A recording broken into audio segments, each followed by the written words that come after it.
Me preguntaron si podía hablar un poquito sobre el código de Hammurabi versus la Torá. El código de Hammurabi, un código civil de leyes, versus la Torá de Hashem, que son las leyes de Dios para el hombre para que nosotros convivamos con él. Hay personas antisemitas que buscan cómo derribar la Torá y entonces te dicen que la Torá es una copia del código de Hammurabi. Esta gente está dolida porque hemos demostrado efectivamente que el Nuevo Testamento no es una continuación del Viejo Testamento, del Tanaj, de las Escrituras hebreas. No lo es, sino es un intento de robar la gloria de Dios, la herencia del pueblo de Israel. Le llaman teología reemplazante, Israel espiritual, que no tiene fundamento bíblico del todo.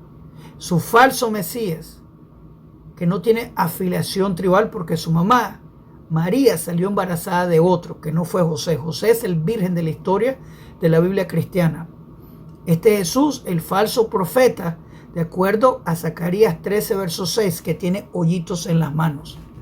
¿Conoces un falso profeta que tiene hoyitos en las manos? Te lo dice Zacarías 13, verso 6. Así que esta gente está dolida que demostramos la verdad de la Torá. Entonces comienzan a buscar cómo destruir la Torá y desprestigiar al Dios de Israel, literalmente. Para ellos el Dios de Israel no es suficiente. Para nosotros que tenemos fe, el Dios de Israel es suficiente. Él puede salvar. Su brazo no es corto para salvar. Él quiere y puede. Él perdona pecados. No necesitamos sacrificio humano. Eso es paganismo. Así que vienen a atacar a la Torá, el Tanaj, el pueblo de Israel, en favor de su idolatría. Pero como dije, este código de Hammurabi fue escrito antes de que Abraham abortara idolatría. Pero Abraham fue valiente y puso su fe en el uno, y el uno fue suficiente para él. Muchos más años más tarde, 430 años y más años más tarde, Dios nos dio la Torá en el monte de Sinaí. Baruch Hashem. Y obviamente el código de Hammurabi comparte con ideas de la Torá, pero como dije, y voy a explicar más en detalle, el código de Hammurabi es un código civil, lidiando gente, con diferencias bastante pronunciadas de cómo se lidia en casos de robo, en casos de asesinato, en toda clase de casos civiles. Cuando la Torá, el punto mayor es una relación personal con el Creador. Ese es el punto de la Torá, porque te lo dice el Eterno, te dice la Torá, que el Eterno quiere morar entre ti. No en el tabernáculo, sino dijera, voy a morar en el tabernáculo, sino que dice, quiero que construyas el tabernáculo, que eventualmente es el santo templo, para morar entre ti, entre la gente, en tu corazón. Ese es el punto del Creador. Quiere una relación personal contigo, porque Él es suficiente y Él debe ser suficiente para ti, el único Salvador, el único Dios.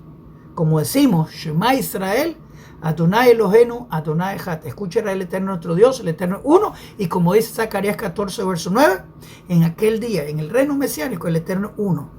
No Trinidad, no Trinidad, no dioses encarnados. Eso es mitología. Ese es otro camino que no tiene fundamento o continuación bíblica hebrea. Vamos a aprender un poquito de las diferencias, el código de Hammurabi y la Torá. Vamos para allá, vamos para allá.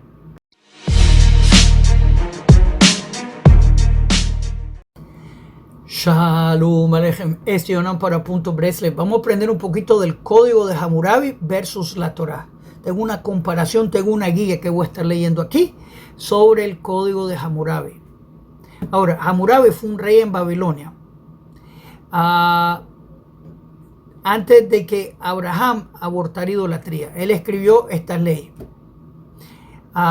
Literalmente son 12 secciones que constan con 282 leyes. Ahora, comparando la Torá, que son 613. Y como dije, el código Hammurabi tiene que ver con litigaciones civiles, no tanto con Dios. Cuando la Torá tiene que ver con tu relación personal con Dios. y también con tus hermanos de la fe. ¿Cómo lidias? ¿Cómo tiene que ver? Básicamente sí, porque si no tienes una buena relación con tu hermano, no tienes una buena relación con Dios. Así que todo tiene que ver eventualmente con Dios. Comparándolo a la ley de Hammurabi, que tiene que ver con leyes civiles, como dije, Código Hammurabi 282, la Torá 613. Obviamente la Torá fue dada por el Eterno en el monte de Sinaí. El Código Hammurabi lo hizo el rey de Hammurabi. Se los digo, buena idea. Hay ideas que no necesitan Torah para figurárselas. Robar es malo, no necesitas Torah para saber. Asesinar es malo, hacer trampa es malo. Así que hay cosas que no necesitan una ley escrita, se pueden derivar de la naturaleza. Eso no hay problema, pero también hay que pensar que había Torah antes, desde los tiempos de Adán. Adán sabía que eran animales puros y no. Por ejemplo, Noé también sabía cuáles eran animales puros o no. Hicieron ofrendas en los tiempos de Adán, así que no hay problema, sabían todo eso. Así que tenían un conocimiento general. Pero eventualmente la Torah fue dada en el monte de Sinaí completa. También una idea que Adán escribió ciertas historias, ciertas leyes, y fueron pasadas hasta llegar a Moisés. Moisés las puso en un documento todos juntos. Eso no hay problema. Pero básicamente el peso mayor de las leyes, por ejemplo, tenemos las leyes de Corbanot, de ofrendas. Eso viene de Dios. Diferencia de los paganos, sacrificio, que es una palabra pagana. Yo sacrifico, yo doy de algo que me duele para apaciguar a un Dios enojado. Esa es la idea pagana de sacrificios. Cuando la Torá habla de Corbanot, me alejé porque yo pequé y quiero acercarme otra vez a Dios. Corbanot, ahí viene la palabra que usamos para ofrendas. Muy diferente a la palabra sacrificio, apaciguar a un Dios enojado. Extremadamente diferente. Dios, el Dios de Israel, no tiene cuerpo. Los paganos piensan que sí, ahí vienen varios ídolos. Cuando Dios no tiene cuerpo, no nace, Dios no nace, no es engendrado. Él solo puede, él es el creador sin ningún ayudante, literalmente. Pero bueno, así que hay diferencias entre el código de Hammurabi y la Torá. Obviamente, aparte del número que yo mencioné, lo voy a repetir. Son 282 leyes comparado a 613 en la Torá. Como dije, hay mandamientos que son deducibles. Una sociedad, no robar, no asesinar, obviamente. Cuando una persona ataca a alguien, que es la pena, y como dije, estas penas, estos cargos son civiles del lado de Hammurabi. El lado de la Torah tienen que ver con la ley de Dios y cómo mantenemos una relación personal con el Creador. Para eso son las leyes de Dios. Dicen los Salmos que por sus mandamientos nosotros vivimos. Y también dice dice Habacuc, los justos viven por su fe, y el Salmo dice sus mandamientos son fe. Así que la persona vive su fe con verdad, demostrándola, haciendo los mandamientos que nos tocan. Por ejemplo, nosotros no comemos puerco porque Dios lo dijo. ¿Podemos nosotros especular que Dios dijo que no era saludable? No necesariamente. Dios no nos dijo, y no es nuestro trabajo tratar de definir por qué. Porque podemos inventar algo que Dios no tenía ni siquiera la menor idea. No lo tenía pensado, mejor dicho. Así que no es el punto. Dios dijo, lo que sí te dijo es que te contamina el alma comer puerco, por ejemplo. Así que no comas puerco. Porque el punto es contaminar tu alma, que te desconecta de Dios, que es parte de la ley de Dios. Una relación personal con el Creador. La ley de Hammurabi es bastante severa. No tiene gracia, cuando la Torah tiene gracia. Por ejemplo, en el caso de adulterio, si no hay testigos del adulterio, no se puede cargar la persona con la pena de muerte, como en el caso de María, la mamá de Jesús. No hubieron testigos. Ella le mandó un WhatsApp a José más tarde, cuando estaba en la casa de María, de Elizabeth. Le mandó un WhatsApp desde la casa de Elizabeth. Mira, José, te tengo un milagro, estoy embarazada. Entonces no había pena de muerte por ella, porque no hubieron testigos. En el caso de la ley de Hammurabi, Gilín, y esa es parte de la gracia de la Torah de Dios. Tienen que haber testigos para testificar. Tienen que ser 2 testigos fieles a la Torah que vieron la situación. Así que no se juzga estilo talibán porque te dijeron. Eso no sirve en la ley judía. Y como decía, tengo aquí el documento, las leyes el código Hammurabi, las leyes Hammurabi se centran exclusivamente en las leyes penales y civiles. Castigos severos y a veces muy brutales. Cuando en el otro lado, un Sanedrín que ejecutaba a una persona en 70 años era acusado o tenía un nuevo título que era un Sanedrín sangriento. Así que no es que hacían ejecuciones a diario, sino que un Sanedrín que ejecutaba a alguien cada 70 años, que es bastante tiempo, se llamaría un Sanedrín sangriento. Así que ya entienden la situación. Obviamente en los tiempos de Jesús fue ejecutado por los romanos, no por el Sanedrín, porque él se puso a hacer un desorden en el templo, que el templo estaba siendo gobernado por los saduceos, no los fariseos, y los saduceos pagaban al gobierno romano para mantener control. Así que vieron este desorden de parte de este individuo. Gilín se ganó su premio como él quería. Que vaya a hacer ese desorden al palacio en Venezuela, que vaya a hacer ese desorden en Cuba, que vaya a hacer ese desorden en Nicaragua, que lo vaya a hacer en Rusia, no le va a salir muy bien. Tal vez no lo mismo, pero similar, la muerte.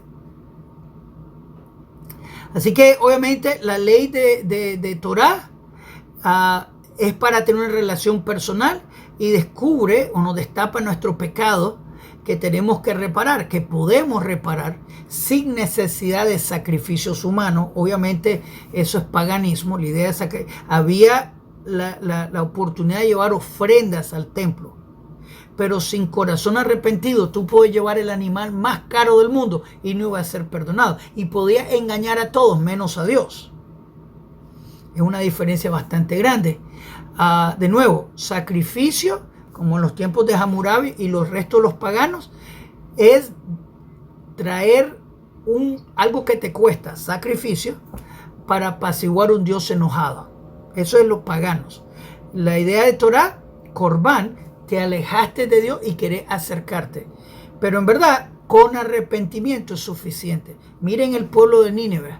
Ellos no llevaron ni una ofrenda al templo y Dios los perdonó. El rey Menashe, que cortó a la mitad a Isaías, él pidió perdón en un calabozo en Babilonia y Dios lo perdonó sin necesidad de sacrificio. Así que la gente que piensa que solo con sacrificio de sangre, no.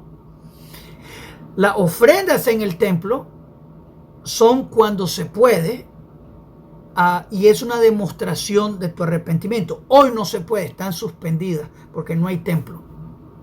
Pero literalmente si estuviéramos en tiempos del templo y no puedes viajar al templo por X razón, pero tenés un corazón arrepentido, eso es suficiente. Fue suficiente para Mordecai. Mordecai no fue al templo, Daniel no fue al templo. Así que tener eso en mente. También un punto interesante, el código Hammurabi, que tal idea ya ha sido de la gente que dice que el código de Hammurabi, de ahí viene la copia de la Torah, que la Torah copió el código Hammurabi. Aparte de las diferencias extremas que existen en números de mandamientos, en aplicación de los mandamientos, también, como ya dije, es una idea general de inteligencia en la naturaleza. No asesinarás, no robarás, porque también hay códigos más antiguos que el código Hammurabi que han sido encontrados. Y nadie argumenta eso. Una sociedad que opera en orden trabaja mucho bien que una sociedad que está en desorden. Ese es el punto. De nuevo, esta gente que argumenta esto son dolidos idólatras que hemos demostrado eficazmente que el Nuevo Testamento no tiene fundamento histórico, continuación bíblica del Viejo Testamento del Tanaj. Se dan cuenta que no tiene. Dios encarnado no tiene fundamento bíblico. Sacrificio humano no tiene sentido bíblico del todo. Nacimiento original es contrario a la Biblia hebrea. El Mesías de Israel viene de Judá, David, Salomón, del lado paterno. Así que todo esto no tiene más que otra idea de mitología. Entonces esta gente adolorida, cuando encuentran que su libro no tiene fundamento, entonces como tú no tenés pastel, yo tampoco voy a tener pastel. Ese es el punto de ellos en enojo, en vez de buscar arrepentimiento. Dice Jeremías, dice que las naciones al fin de los tiempos, que ahora van a declarar, nuestros padres heredaron mentiras, cosas que no tienen fundamento. Estas personas que son idólatras, que le hemos destapado su idolatría, podrían ser como Abraham, que en los tiempos de Hammurabi, él abortó idolatría y aceptó el yugo del uno. Y el uno fue suficiente para Abraham. Se convirtió en el padre de la fe. Abraham no tuvo fe en el hijo de adulterio, Jesús. María, casada con José, salió embarazada de otro. Esa es la definición de adulterio en cualquier país. Ese es un pecado en el código Hammurabi también. Así que bueno. Ok, antes de continuar, quiero darle bienvenida a todos los nuevos. Repórtense de dónde están viendo. Díganos cómo le estamos ayudando. También quiero que por favor le hagan me gusta a este video y se suscriban al canal. Que le hagan clic a la campanita para que le contemos cuando los siguientes videos en este canal vengan. Es importante. También quiero invitarlo a las clases de la Biblia. Estudiamos la Biblia hebrea todas las noches a las 8 de la noche hora de Toronto. De domingo a jueves estudiamos la Biblia hebrea, que es la raíz hebrea de la fe. La estudiamos del hebreo, la traducimos al castellano con sus comentarios, donde todo el mundo está bienvenido a aprender la Biblia hebrea con nosotros. Tenés que estar suscrito para comentar, pero todo el mundo está bienvenido. Así que suscríbanse al canal, dale me gusta el video, compártenlo en su grupo, únanse al proyecto de aprender la Biblia hebrea. El que aprende la Biblia hebrea vive menos engañado. Así que hagan clic, clic, clic. Así que es interesante la idea del código Hammurabi. Encontré interesante que el que escribió el código Hammurabi alababa el dios Sol, Shamash, que yo he escuchado de lo poco que he visto en mi vida del doctor Palacio. Él habla de eso, del dios Shamash. Así que tal vez está buscando, en verdad no entiendo esta gente, total. Pero bien, el dios Sol, que nosotros no adoramos el dios Sol. Eventualmente el dios Sol fue Nimrod, que Semiramis dijo eso después que Nimrod se murió. Ella se había embarazado de otro, que no fue Nimrod, obviamente, porque Nimrod estaba muerto. Ella dijo que el dios Sol le embarazó. Ella se convirtió en la madre de Dios, la reina de los cielos, la Virgen perpetua. Y de aquí vino el niño Dios. De ahí viene el niño Dios, de toda esa sopa paganista que no tiene fundamento bíblico. Como dije, el Nuevo Testamento no tiene fundamento histórico, no es una continuación del Tanaj, es una copia para buscar cómo desviarnos de la fe. Deuteronomio 13 dice, concerniendo los milagros de Jesús y las profecías que se dieron, pero en verdad no fueron profecías. Estoy hablando, yo profetizando sobre las Torres Gemelas en el año 2023, cuando las Torres Gemelas pasaron mucho tiempo atrás. Así que, bueno, no fueron profecías. Pero igual, Jesús es el falso profeta de Deuteronomio 13, que hace milagros y hace maravillas. El Eterno lo permite para darnos libre albedrío, si lo seguimos a Él o la idolatría que está frente a nosotros. Solo el Eterno salva. Él es el Salvador. La continuación del Tanaj. Dios es uno. Escucha Israel, entre nuestro Dios, el Eterno uno. Zacarías 14. En el reino mesiánico, en aquel día, Hashem es uno y su nombre uno. Tú puedes escoger hoy. Shalom Aleichem. Kol Tuv.